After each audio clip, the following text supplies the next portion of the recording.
नमस्कार, आदाब। Hi, this is Imara and this is my show pure history. आज का शो शुरू करने से पहले आज फिर मैं आप सब लोगों के लिए एक उम्दा शेर लेके आई हूँ। इसका आगाज करती हूँ, मुलाजा फरमाइए प्लीज। तुम खूबसूरत हो जानती हो, तुम खूबसूरत हो जानती हो, हम तारीफ ना करें तो क्या करें। तुम खूबसूरत हो जानती हो, हम तारीफ ना करें तो क्या करें।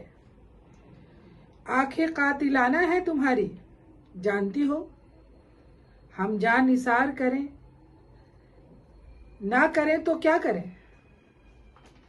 दिल भी तुम्हारा जान भी तुम्हारी, हम बेईमान ना बने तो क्या करें। चलो ठीक है, तुम खूबसूरत हो और रूठ जाया करती हो, और भी खूबसूरत हो जाती हो। पर तुम्हारे रूठे जाने पर हम मनाया ना करें तो क्या करें। आखिर क्या चाहती हो, आखिर क्या चाहती हो तुम। तुम्हें ना चाहें तो फिर क्या करें। तुम खूबसूरत हो जानती हो, हम तारीफ ना करें तो क्या करें। हाय, दिस इज इमारा। आज का शो एक ऐसा शो है जिसे इस्लाम का गोल्डन एज कहा गया है। इस्लाम का गोल्डन एज के बारे में बात करने जा रही हूँ कि किस जमाने में इस्लाम को गोल्डन एज कहा गया, क्योंकि भारत में तो कई बार कहा गया है, जैसे गुप्त वंश के जमाने में कहा गया। उसके अलावा जो है शाहजहां के जमाने में वो गोल्डन एज कहलाया। गोल्डन एज होता है जो हर तरीके से, हर मामले से, यानी आपकी जीडीपी बहुत अच्छी हो, एजुकेशन बहुत अच्छा हो, लोग जो है सुख संपन्न और अच्छी जिंदगी जी रहे हो, और हर तरीके से सिविलाइज पीपल हो, तो उस जमाने को गोल्डन एज कहा गया है। एजुकेशन से रिलेटेड, डेवलपमेंट से रिलेटेड। तो इस्लाम का गोल्डन एज यानी इस्लाम कब आया। सबसे पहले तो ये क्वेश्चन है, लोग बोलते हैं सालों से, तो मैं आपको पहले भी बता चुकी हूँ, इस्लाम जो है 7वीं शताब्दी में आया। यानी 6ठी शताब्दी में तो 632 में एडी में तो हमारे प्रॉफिट सल्लल्लाहु अलैहि वसल्लम पर्दा फरमा गए थे, और उनके जाने के बाद काफी खलीफा गुजरे जो सब पायस खलीफा थे। यानी जितने भी गुजरे, हजरत अली, अबू बकर सिद्दीकी, हजरत उस्मान, अबू बकर सिद्दीकी जो है, तो बहुत सारे खलीफा ये सब गुजरे जो पायस थे। ये लोगों ने क्या किया कि जिसको बोलते हैं कि बादशाह यानी खलीफा एंड नॉर्मल इंसान बन करके, यानी वो बादशाह होने के बाद भी वो फकीरी की जिंदगी जिया। उसने अपने को बादशाहियत नहीं बनाई, उसने तख्तो ताज पे नहीं बैठा, क्योंकि उसको जो है खलीफा का मतलब, यानी इस्लाम का खलीफा, यानी कि आप जो है पायस हैं, एक एक रुपये का आपको हिसाब किताब है, जिसकी वजह से उन लोगों ने कभी सोने चांदी के तख्त पे नहीं बैठे। पैसा था उनके पास, वो सब कर सकते थे, पर उनको था कि हमें सबको बराबर करना है, इक्वालिटी में लाना है। तो इस ढंग से जो है इस्लाम आया। फिर 7वीं शताब्दी की बात मैं करने जा रही हूँ कि इस्लाम के आने के बाद तो इतने सारे फिरके बढ़ गए, तफरके बढ़ गए, ऐसी ऐसी कम्युनिटी आ गई, और हर इंसान खुदा को मानने वाला, रसूल को मानने वाला, वो सब इस्लाम से है। पर 72 फिरके तो आ चुके और सब बढ़ गए। लोग इस्लाम को ऊपर उठाने के बजाय अपने अपने कम्युनिटी को ऊपर उठाने लगे, यानी अपनी कम्युनिटी, अपने कास्ट को वो ऊपर उठा रहे हैं, इस्लाम को ऊपर नहीं उठा रहे हैं। वो खलीफा थे और फिर ये सब जो आज के लोग हैं, तो इस्लाम को इन लोगों ने इस ढंग से बना दिया। तो मैं सबसे पहले बताऊंगी कि इस्लाम का जो फुल फॉर्म है वो क्या है। जैसे आई से इस्लाम है, तो आई से है इंटेलिजेंट, इंटेलेक्चुअल, यानी इस्लाम में जो है उसको इंटेलिजेंट होना लाजिम है। पढ़ा लिखा, एजुकेटेड होना, यानी पढ़ाई लिखाई करने के लिए कहीं भी जाओ, एजुकेशन हासिल करो, आंख बंद करके यकीन मत करो, देखो, क्वेश्चन करो, सवाल जवाब करो, ये ऐसा है तो ऐसा क्यों है।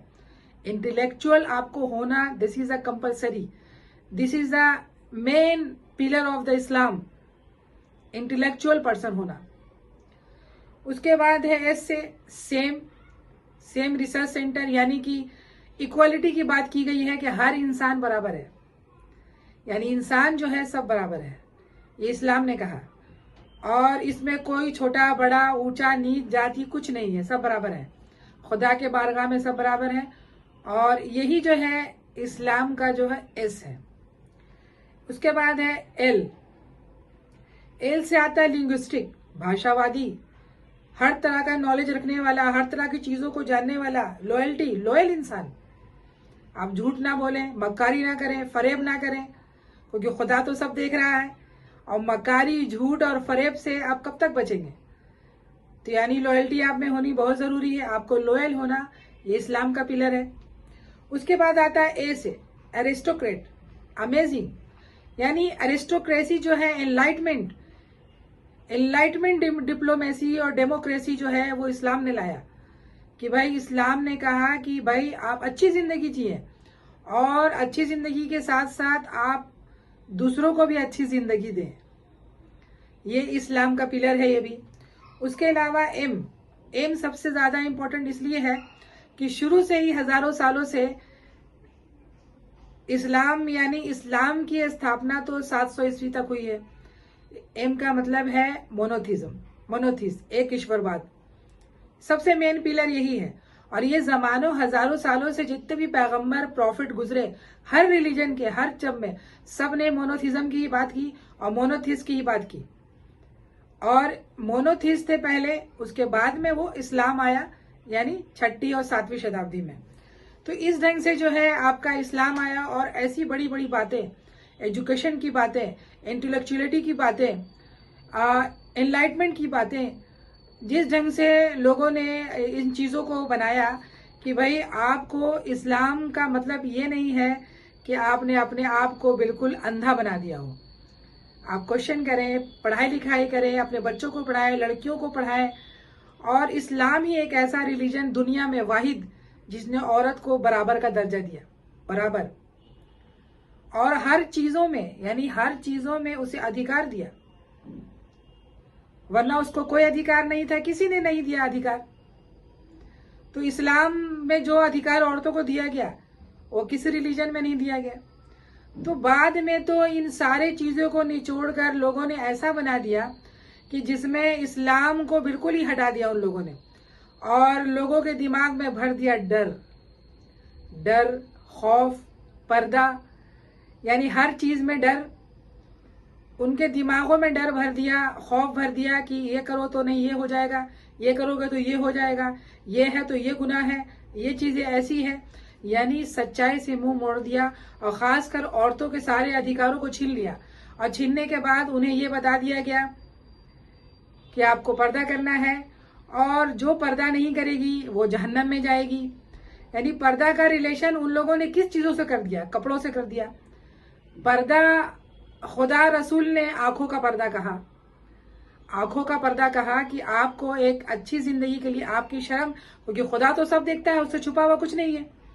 तो इन लोगों ने दिमाग में ये चीजें भर दी, डर, खौफ दुनिया में, और इतने तरह की चीजें भर दी कि सबसे ज्यादा जहन्नम में कौन औरतें जाएंगी? औरतें जाएंगी। जहन्नम किससे भरेगा? औरतों से भरेगा। उसके अलावा जो है क्या क्या होगा तो सब औरतें करेंगी, यानी सारा दारो मदार औरतों पे रख दिया और औरत को जाहिल बना दिया।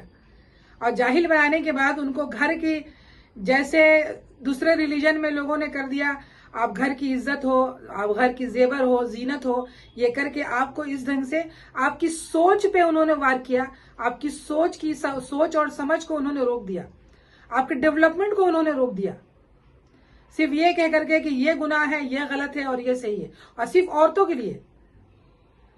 जबकि इस्लाम एक ऐसा रिलीजन है जहां पे औरत को सबसे ऊंचा अधिकार और मर्तबा दिया गया, सबसे ज्यादा, जो किसी रिलीजन ने नहीं दिया।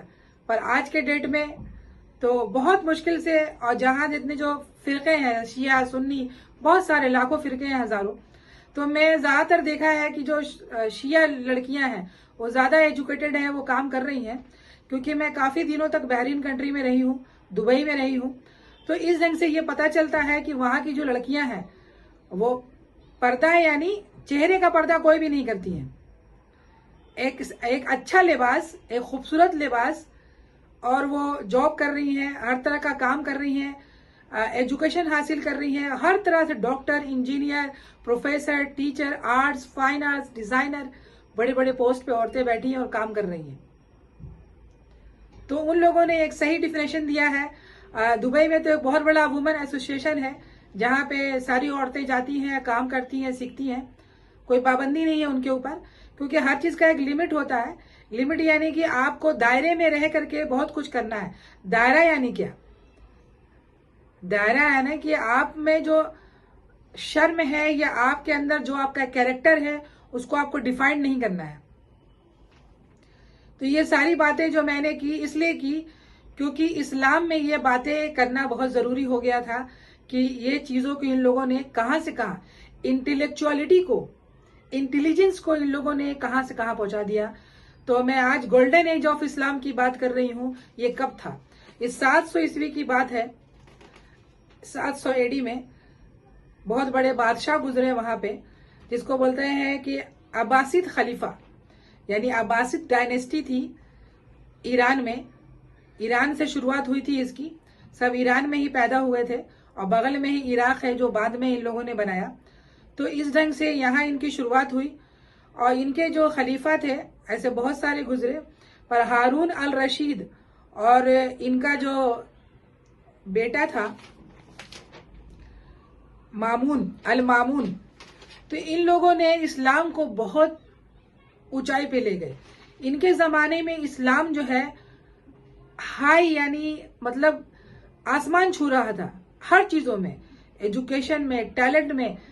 तो इनका जो जन्म हुआ है हारून अल रशीद का, इनका जन्म हुआ है फरवरी 786 में एडी में, ईरान में, और इनकी मृत्यु हुई 24 मार्च 809 एडी में। अब्बासिद डायनेस्टी में ये 5वें खलीफा थे जिन्होंने बगदाद में एक शानदार शासन की स्थापना की थी, अपने साम्राज्य को चरम सीमा पर ले गए और इस्लाम को एस्टेब्लिश किया था। और ये इतने बहादुर थे, हर चीज तो थी। बाइजेंटाइन जो डायनेस्टी थी, जो इनका रोमन साम्राज्य था, उन पर भी इनका कब्जा हो चुका था, इसीलिए इसको गोल्डन एज कहा जा रहा है। हारून अल रशीद की जो उपाधि है इनको दी गई थी, इनका मतलब होता है नेक राह पे चलने वाला। और बगदाद जो शहर है इसकी जो स्थापना है ये अब्बासिद के खलीफाओं ने ही की थी। पहले जो है बगदाद यानी इराक का जो कैपिटल बगदाद है उसका नाम बगदाद नहीं था, उसका नाम था मदीनत अल सलाम। तो जब ये लोग अब्बासिद के खलीफा वहां गए और वहां एस्टेब्लिश हुए तो उन लोगों ने ही बगदाद नाम दिया और अपना जो कैपिटल है उसे बनाया, बगदाद एस्टेब्लिश किया। अब्बासिद के दूसरे खलीफा थे, इनका नाम था अबू जाफर अल मंसूर, अपने कैपिटल को बनाया इन्होंने ही, बगदाद नाम दिया। और ये बहुत बड़े बड़े वहां पैलेस भी बनाए, महल इनका बनाया हुआ है। बाद में तो सद्दाम हुसैन भी आके काफी कुछ काम कर रहे थे एजुकेशन पे, चीजों पे। अंग्रेजों ने सब बर्बाद कर दिया। आज के डेट में इराक को एक मतलब क्या बोलूं मैं उसके बारे में, इराक को खत्म कर दिया। एक डेवलपमेंट कंट्री जो डेवलप हो रही थी उसको खत्म कर दिया। तो इस ढंग से जो है एक इतना बड़ा शहर बसाया, अपना कैपिटल बनाया। और इनके जमाने में ही एक लाइब्रेरी बनाई गई थी वहां पे, जिसको कहते हैं हाउस ऑफ विजडम। आप सोचो इतनी बड़ी बात, हाउस ऑफ विजडम जो है, बैतुल हिकमा नाम था उसका, हाउस ऑफ विजडम। और एक ग्रैंड लाइब्रेरी थी, आगे चलकर जो है दुनिया का रिसर्च सेंटर बन गया था। पूरी दुनिया से लोग बगदाद जाया करते थे रिसर्च के लिए, पीएचडी के लिए, डॉक्टरेट के लिए, एजुकेशन हासिल करने के लिए। इस लाइब्रेरी में हजारों लाखों किताबें रखी हुई थी और जो इस्लाम से रिलेटेड और साइंस से रिलेटेड, यानी साइंस और इस्लाम दोनों को लेकर के बनाया गया था।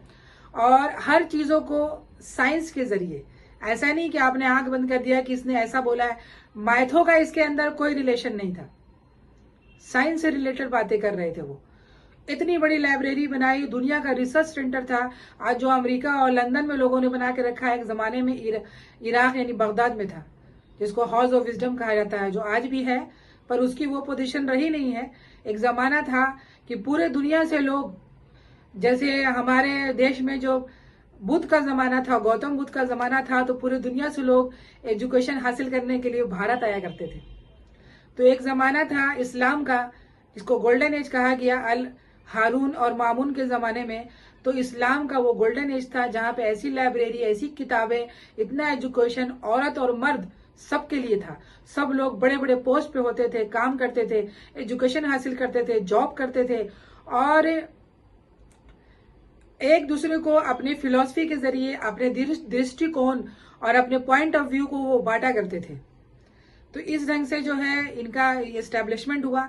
तो यहीं से निकले हैं आपको जिसको बोलते हैं एनलाइटेंड एरिस्टोक्रेसी, यानी इस्लाम की सबसे बड़ी देन है ये। उन्होंने ये नहीं कहा कि आप गरीबी की जिंदगी दिए और ये ना करें, सब किया। रईसी की जिंदगी भी रही, एक एरिस्टोक्रेसी भी रहा, और साथ में एजुकेशन भी रहा। एजुकेशन इज अ मस्ट, क्योंकि कुरान का तो पहला सूरह ही है, यानी जो आपने बनाया गया कि कलम सबसे पहले बोला इकरा, पढ़ो और लिखो।